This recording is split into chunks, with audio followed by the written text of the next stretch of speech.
Hello बच्चों, चलिए प्रश्न को पढ़ते हैं और समझते हैं। प्रथम 40 प्राकृत संख्याओं में से दो संख्याओं का चयन किया जाता है।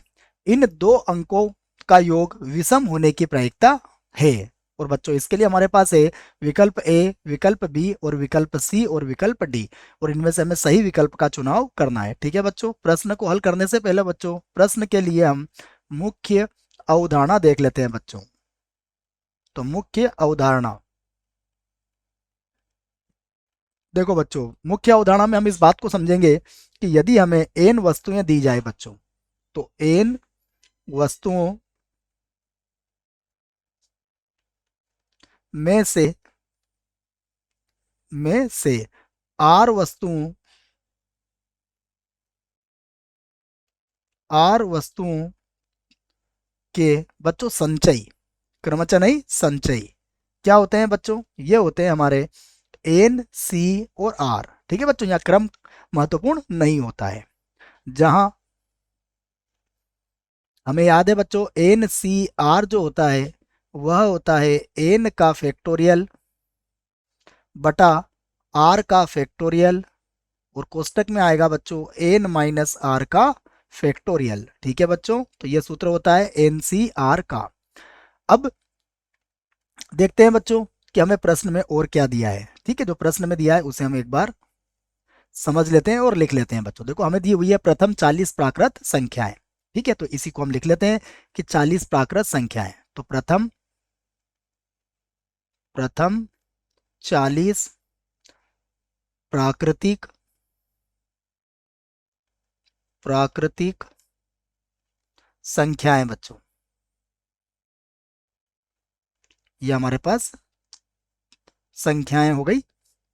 देखो बच्चों, ये हमारे पास कुछ इस प्रकार होगी: 1, 2, 3, 4, 5, 6, और ये बच्चों कहाँ तक होगी? 40 तक। ठीक है बच्चों, अब बताइए हमें इनमें से सबसे पहले दो अंकों का योग विषम होने की प्रायिकता बताना है बच्चों। ठीक है, सबसे पहले हम देखते हैं कि हमारे पास अगर 40 संख्या है, 40 संख्याएं हैं बच्चों, इसमें से अगर हमें दो अंकों का चयन करना हो तो उसके कुल कितने तरीके होंगे। ठीक है बच्चों, तो हम लिखते हैं पहले कि 40 में से में से दो 40 में से कोई से भी दो अंक हो सकते हैं बच्चों ना, दो को मैं हिंदी में लिख देता हूं। 40 में से दो अंकों का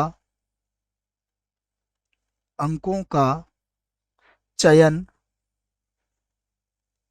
करने के तरीके, देखो बच्चों कितने होंगे, इसके तरीके होंगे। देखो यहाँ पर मुख्य अवधारणा में जो हमने सूत्र लिखा था उसी का प्रयोग करेंगे। इसके तरीके होंगे बच्चों 40 और सी हो जाएगा बच्चों 2। ठीक है, तो ये हमारे पास ये कुल तरीके हो जाएंगे बच्चों। ठीक है, तो हम कुल संख्याएं जो 40 में से लेंगे, ये हमारे पास जब हम प्रायिकता ज्ञात करेंगे तो ये हमारे लिए होगी कुल स्थितियां। ठीक है बच्चों, अब देखो आप, अब बच्चों हम जानते हैं।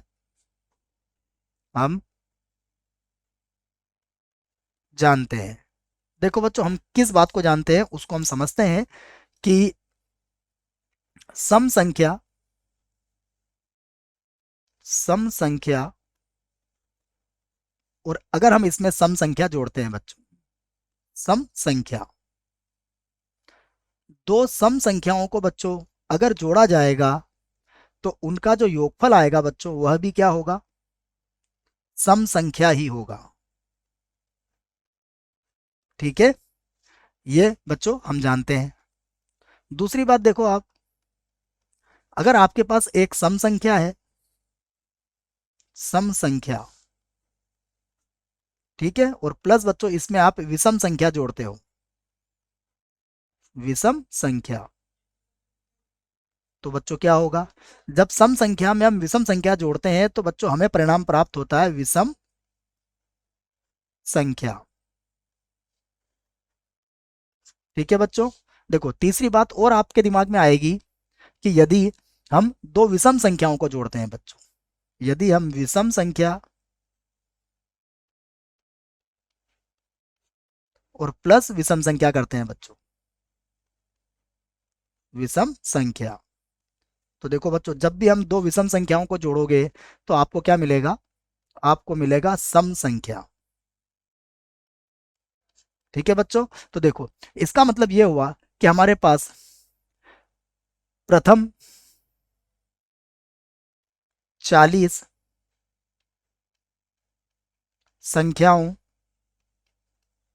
में, देखो बच्चों 20 तो हमारे पास क्या है बच्चों, सम संख्या है, और 20 क्या होगी बच्चों हमारे पास विषम संख्या होगी। ठीक है, तो 20 हमारे पास सम है और 20 हमारे पास विषम है। तो अब हम यहां पर अनुकूल तरीके निकाल सकते हैं बच्चों। तो अतः अब हम कह सकते हैं कि अनुकूल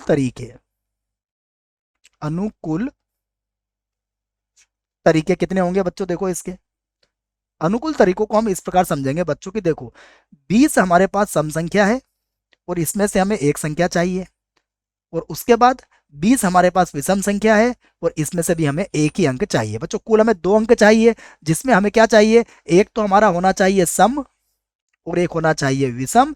तभी बच्चों उन दोनों को जोड़ोगे तो मुझे मिलेगा क्या, आपको विषम मिलेगा बच्चों। ठीक है ना, क्योंकि यही बात आपको समझना है। बाकी देखो बच्चों, सम संख्या हमें नहीं चाहिए, सम संख्या हमें नहीं, हमें चाहिए केवल विषम संख्या। ये कब मिल सकती है, जब 20 सम संख्याओं में से आप एक संख्या ले लो और 20 विषम संख्याओं में से भी आप एक संख्या ले लो बच्चों। ठीक है, तो जब इसे हल करेंगे बच्चों तो ये कितना होगा, 20 गुणा 20। ठीक है बच्चों, 20 गुणा 20 कितना होता है आपका, ये हो जाएगा 400। ठीक है बच्चों, ये बात आपको याद होना चाहिए कि एन सी 1 किसके बराबर होता है बच्चों, एन के बराबर होता है। ठीक है, तो देखो बच्चों अब हम प्रायिकता ज्ञात कर सकते हैं। तो अब हम लिखते हैं अतः प्रायिकता, अतः प्रायिकता। तो देखो प्रायिकता क्या होगी बच्चों, प्रायिकता होती है अनुकूल स्थिति बटा कुल स्थिति। तो अनुकूल तरीके कितने हैं हमारे पास, अनुकूल तरीके हमारे पास 400 हैं, और बटे में देखो बच्चों कुल तरीके कितने थे हमारे पास, कुल तरीके थे हमारे पास 40 सी और 2।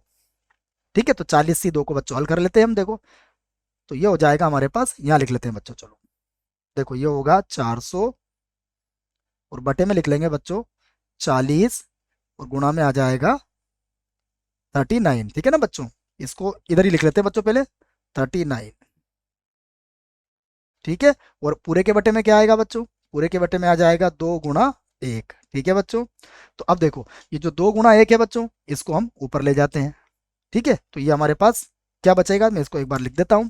तो ये हमारे पास होगा 400 गुणा 2, और बटे में आएगा बच्चों हमारे पास कितना था, देखो बटे में हमारे पास था 40 गुणा 39, 40 गुणा 39। ठीक है बच्चों, तो 40 से कट जाएगा ये 10 बार, तो हमारे पास प्रायिकता कितनी आ जाएगी, 20/39 बच्चों। ठीक है, तो यही हमारा उत्तर होगा बच्चों। अब विकल्प देख लेते हैं बच्चों कौन सा विकल्प हमारा सही है। तो बच्चों देखो ए विकल्प तो हमारा सही नहीं है, बी विकल्प भी सही नहीं है, सी विकल्प बच्चों हमें बिल्कुल सही लगता है। ठीक है बच्चों, यही था हमारा सी विकल्प, देख लो आप 20/39। आशा करता हूं आपको इस प्रश्न का उत्तर समझ में आया होगा। धन्यवाद।